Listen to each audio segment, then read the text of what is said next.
शौर्य दिवस मनाया जा रहा है भीमा कोरे गांव में। थोड़ा इसका इतिहास बताइए, है क्या ये पूरी कहानी? भीमा कोरेगांव एक महाराष्ट्र में जगह है। भीमा नदी के किनारे कोरेगांव जो है वो बसा है। और महार जाति के लोग जो हैं वो यहाँ इस इलाके में रहते थे खास तौर से। ब्रिटिश काल में जब पेशवाओं के साथ में ब्रिटिश गवर्नमेंट का ब्रिटिश सेना का युद्ध हुआ, उस युद्ध में जब वो पेशवाओं को नहीं हरा पा रहे थे किसी भी कारण से, हर सारे हथकंडे उन्होंने अपना लिए और वो नहीं हरा पा रहे थे, तो उस स्थिति में उन्होंने ये सोचा कि इनको कौन लोग हैं जो हरा सकते हैं। तो उनको मालूम चला कि महार कम्युनिटी जो है, शेड्यूल कास्ट की दलित समाज की जो महार जाति है, वो अ, इनको हरा सकते हैं। तो उन्होंने एक स्पेशल एक तरीके से महारों की भर्ती की और महार समाज के जो योद्धा थे उनको लगाया गया। युद्ध का जो समय था वो 31 दिसंबर 1818 जो निर्धारित किया गया। भीमा कोरेगांव की नदी थी, लेकिन भारत के लोग जो थे, क्योंकि पेशवा भी भारत के थे और महार भी भारत के, तो आपस में लड़ना नहीं चाहते थे। जो महारों के सेनापति थे वो रात के अंधेरे में जाकर के पेशवाओं के सेनापति से मिले और उन्होंने कहा कि हम आपके साथ युद्ध करना नहीं चाहते, क्योंकि आप भी इसी देश के और हम भी इसी देश के हैं।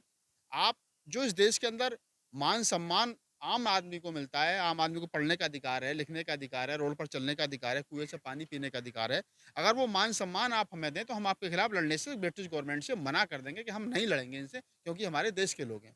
लेकिन पेशवा चूंकि सवर्ण थे और पेशवाओं ने महारों के सेनापति को धुतकार करके भगा दिया और ये कह दिया कि नहीं, क्या नाम, जब ब्रिटिश गवर्नमेंट हमें नहीं हरा पाई तो तुम्हारी क्या औकात है कि तुम हमें हरा दो।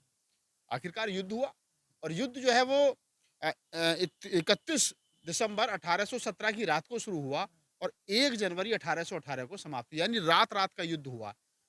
ये लिखने को पढ़ने को मिलता है कहीं कहीं कि इस कदर महारों ने वहाँ पेशवाओं के साथ मारकाट की कि जो नदी थी, भीमा नदी थी, उस नदी का पानी जो है वो लाल हो गया। 500 500 महारों की सेनाओं ने 28,000 पेशवाओं को गाजर मूली की तरह काट दिया और काटने के बाद में नदी में बहा दिया। और वो युद्ध 1 जनवरी 1818 को 500 महारों ने पेशवाओं को हरा करके युद्ध जीता। और उसके बाद में जब ब्रिटिश गवर्नमेंट वहाँ पर जो थी, ये भी कहा जाता है, कहीं कहीं लिखे सुनने को और पढ़ने को मिलता है कि वहाँ की गवर्नमेंट ने ये सोचा कि ये इतने जो लड़ाका लोग हैं, इतने जो बहादुर लोग हैं, ये कहाँ रहते हैं। उनको उस जगह को चिन्हित किया गया, उनके नाम से, उनका नाम था महार। तो महार जहाँ जहाँ रहते थे उस जगह को महाराष्ट्र बनाया गया, यानी महारों के नाम से राष्ट्र बनाया गया, जिसको बाद में महाराष्ट्र कहा गया। तो महारों के रहने के स्थान को महाराष्ट्र किया गया। हम एक तरीके से कह सकते हैं कि जो महाराष्ट्र जो बसा है वो हमारे पूर्वजों के नाम से है, यानी महारों के नाम से जो है वो बसा। तो ये थोड़ा सा उसका इतिहास है जो जो पढ़ने को और सुनने को मिलता है कहीं ना कहीं। उसके बाद में बाबा साहब डॉक्टर अम्बेडकर ने जब इसको पढ़ा, तो बाबा साहब डॉक्टर अम्बेडकर 1 जनवरी को वहाँ हमेशा जाते रहे। 1 जनवरी को जाते तो वहाँ शौर्य स्तंभ बना हुआ है, उस स्तंभ को नमन करके आते थे। और उसके बाद में उस नदी पर जाते थे बाबा साहब। फिर मान्यवर साहब काशीराम भी वहाँ पर 1-2 बार गए, उन्होंने भी जाकर के वहाँ योद्धाओं को नमन किया। तो ये सिलसिला है, 204 205 वर्ष लगभग अब तक हो चुके हैं इसको। तो भीमा कोरेगांव का जो इतिहास है वो अपने आप में हमारे जो शेड्यूल कास्ट के लोग हैं, एससी एसटी जो लोग हैं, उनको उनकी बहादुरी का एक मतलब एक किस्सा है। उनको ये बताने का किस्सा है कि हम कल भी बहादुर थे और आज भी तो बहादुर हैं। क्या वो नदी और वो गांव जगह सब अभी मौजूद बिल्कुल, है? अभी आपने देखा होगा कि 2 साल पहले 2018 में जब वहाँ पर 1 जनवरी 2018 को एक विशाल मेला लगा था, 200 वर्ष पूर्ण होने के उपलक्ष्य में, तो वहाँ लाखों की संख्या में देश के कोने-कोने से लोग पहुँचे। और जो विजय स्तंभ था, उसको जिस प्रकार से सजाया गया, और हर साल सजाया जाता है, लेकिन 200वाँ दिवस था, इसलिए वहाँ लाखों की संख्या में लोग पहुँचे। और पहुँचने के बाद में वहाँ लोगों ने शहीदों को नमन किया, अपने पूर्वजों को याद किया। उसके बाद में आप हर साल वहाँ मेला होता है। बाबा साहब भी जाते रहे, माननीय साहब काशीराम भी जाते रहे, वो नदी भी वहीं है, गाँव भी वहीं है और वो स्मृति चिन्ह भी वहीं। हम्म।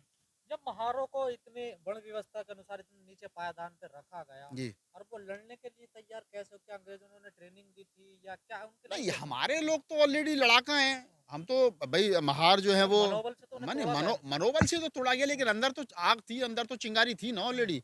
भाई अंदर तो चिंगारी थी, आग थी। जब हमारा दुश्मन जो आदमी जो जो समाज हमारा शोषण हज़ारों साल से कर रहा है, और उसके बावजूद भी हम उसे वो समझाने की कोशिश कर रहे हैं कि हम नहीं लड़ना चाहते थे, आप हमें मान-सम्मान दो, लेकिन वो नहीं दे रहे हैं। तो मान-सम्मान की लड़ाई थी वो। अंग्रेज़ों के लिए वो एक राज की लड़ाई हो सकती है, लेकिन महारों के लिए वो जो लड़ाई थी, वो मान-सम्मान की लड़ाई थी। उनकी अपनी एक ऐसी लड़ाई थी जिससे कि उनके उनके वर्चस्व की लड़ाई थी। उनकी अब जैसे आज हम 204 साल के बाद में बात कर रहे हैं, तो क्यों कर रहे हैं? हम इसलिए कर रहे हैं क्योंकि हमारे पूर्वजों ने ऐसा किया। अगर नहीं किया होता तो ना आप मेरा इंटरव्यू ले रहे हो, तो ना मैं बता रहा होता। तो ये इतिहास है और इतिहास जो है वो लिखा जाता है तो फिर कभी ना कभी लेकिन पढ़ाया जाता किताबों है। में तो कहीं नहीं पढ़ाया जाता। नहीं किताब या वही वाली बात है, किताबों में क्यों पढ़ाया जाएगा? किताबें उनकी हैं जिनकी क्या नाम है, किताबें उन लोगों ने लिखी हैं जो लोग हार गए थे, और हारने वाला कभी इतिहास नहीं लिखता अपना, और अब जीतने वालों के हाथ में कलम थी नहीं, तो वो क्यों लिखेंगे? भाई पेशवाओं के हाथ में कलम थी, उन्होंने तो और बहुत सारे किस्से लेकिन लिखे, कहानियाँ पेशवाओं लिखी। की तो इतनी भारी भरकम सेनाएँ थी, उसमें फ़िल्में भी बनी हैं। नहीं, अभी आप भीमा कोरेगाँव पे पिक्चर बन रही है, आप देखिए ना उसमें क्या नाम है, अर्जुन रामपाल वगैरह बहुत सारे हैं, और सुदेश कृष्णा हैं, सारे लोग आ रहे हैं, तो उसमें सनी लियोनी हैं, तो भीमा कोरेगाँव पे पिक्चर बनी। अब हमारे लोगों को आज़ादी के बाद में, संविधान लागू होने के बाद में थोड़े से अधिकार मिले, तो उन्होंने अपना काम करना शुरू किया, चाहे लेखन के क्षेत्र में, साहित्य के क्षेत्र में, पत्रकारिता के क्षेत्र में, क्या नाम है, फ़िल्मी दुनिया के क्षेत्र में, फ़िल्म के क्षेत्र में, बहुत सारे क्षेत्र ऐसे थे जो अछूते थे, जहाँ हमारे लिए लोगों ने बैन कर रखा था। अब वहाँ पे उन्होंने आना-जाना शुरू किया, तो हमारा इतिहास लिखा जा रहा है। सर जैसा आपने कहा इस पूरी कहानी में भी है ऋषि उसमें कि अछूत थे उनको हांडी बांध दी जाती थी, पीछे झाड़ू बांध दी जाती थी। लेकिन अभी भी तो साउथ इंडिया में कहीं न कहीं ऐसी चीज़ें होती हैं, कहीं है, नहीं अभी होना। भी है, देखिए ये बात क्या, अब संविधान है दासी देश के अंदर, प्रथा हाँ, जैसा दास ज़माना। प्रथा है जिनको, तो ये क्या है कि दासी प्रथा है और बहुत सारी देवदासी प्रथा है। तो ये जितनी कुप्रथा है देश के अंदर, अब संविधान है, संविधान सबको बराबरी का हक देता है, लेकिन अभी भी उसके बावजूद भी कुछ लोग हैं जो ये चाहते हैं कि नहीं, नहीं बराबरी नहीं होनी चाहिए, जो पहले से चला आ रहा है मनुस्मृति के आधार पर, उसी के आधार पर आगे लोग बढ़ रहे हैं। लेकिन अब लोग जैसे-जैसे पढ़ रहे हैं, वैसे-वैसे लोग आगे बढ़ रहे हैं। तो शिक्षा ही एक ऐसा साधन है जो आपको आगे बढ़ा सकता है। तो मैं तो तमाम लोगों से आज नववर्ष के मौके पे यही कहूँगा कि शौर्य दिवस के मौके पर यही कहूँगा कि बाबा साहब डॉक्टर अम्बेडकर का नारा शिक्षित बनो, संगठित रहो, संघर्ष करो। तो सबसे पहले किसी भी हालात में हो, आपको अच्छी से अच्छी शिक्षा लेनी है। आप नहीं ले पाए हो तो अपने बच्चों को अच्छी से अच्छी शिक्षा जो है वो आप दें, ताकि अगर अपने बच्चों को आप अच्छे से अच्छी शिक्षा दोगे, तो वो कम से कम अपने महापुरुषों को पढ़ सकें, अपने इतिहास को पढ़ सकें। और मैं कह रहा हूँ कि एमए, एमफिल, पीएचडी करना महत्वपूर्ण है, लेकिन उसके साथ-साथ अपने इतिहास को जानना भी बहुत ज़्यादा महत्वपूर्ण है। जो लोग एमए, एमफिल, पीएचडी करने के बाद में भी मंदिरों में घंटियाँ बजा रहे हैं और उसी से मनुवादी सिस्टम का पार्ट हैं, तो वो मैं उनको पढ़ा-लिखा नहीं मानता। मेरी नज़र में पढ़े-लिखे वो लोग हैं जो जिन्होंने बुद्ध, कबीर, नानक, रैदास, फूले और अपने इतिहास को पढ़ा है। ब्रिटिश सरकार या अंग्रेज़ों को ऐसा क्यों लगा कि ये लोग हरा सकते हैं? क्या कदकाठी में ये लंबे-चौड़े कद-काठी में थे? लंबे-चौड़े थे, मजबूत थे हाँ, देखने में और निर्भीक थे। हुँ। निर्भीक थे, तो वो उनके और पेशवाओं का और क्या नाम है, महारों का आपस में विवाद चलता रहता था, तो उन्हें पता है ये वैसे भी इनके प्रतिद्वंदी हैं, तो उस प्रतिद्वंदी का उन्होंने फ़ायदा जो है उठाया और उसका उनको जो है रिज़ल्ट भी देखने को मिला। तभी आज के दिन मेला लगता बिल्कुल, होगा। तभी आज के दिन मेला लगता है और 204 वर्ष जो है वो आज हो चुके हैं। तो ये बड़ी बात है कि 204 वर्ष के बाद में अब इसको दिन-प्रतिदिन बढ़ता जा रहा है।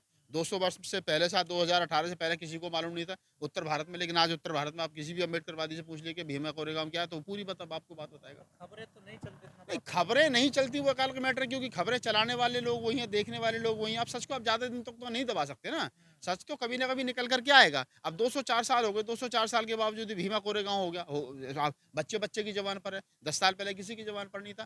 तो ये सच्चाई है कि भीमा कोरेगाँव या भीमा कोरेगाँव जैसे और जो इतिहास है, उनको आप ज़्यादा देर तक दबा नहीं सकते, ज़्यादा देर तक भुला नहीं सकते। स्प्रिंग है, आप उसको जितना ताकत से दबाओगे, वो जब छोड़ोगे उतनी ताकत से ऊपर जाएगी। तो कहने का मतलब ये है कि अत्याचार की एक लिमिट होती है, हद होती देखिए, है। आप अत्याचार किसी के ऊपर इतना मत करो, इतना शोषण मत करो कि वो हाथ में लठ उठा ले। और जब अंत हो जाएगा तो कोई ना कोई, फिर आप किसी को कब तक दबाओगे? और जब दबाओगे, एक दिन एक पल ऐसा आएगा कि उसके दिमाग से डर निकल जाएगा, भय निकल जाएगी, और जब भय निकल जाएगा तो वो फिर आपका सामना करेगा।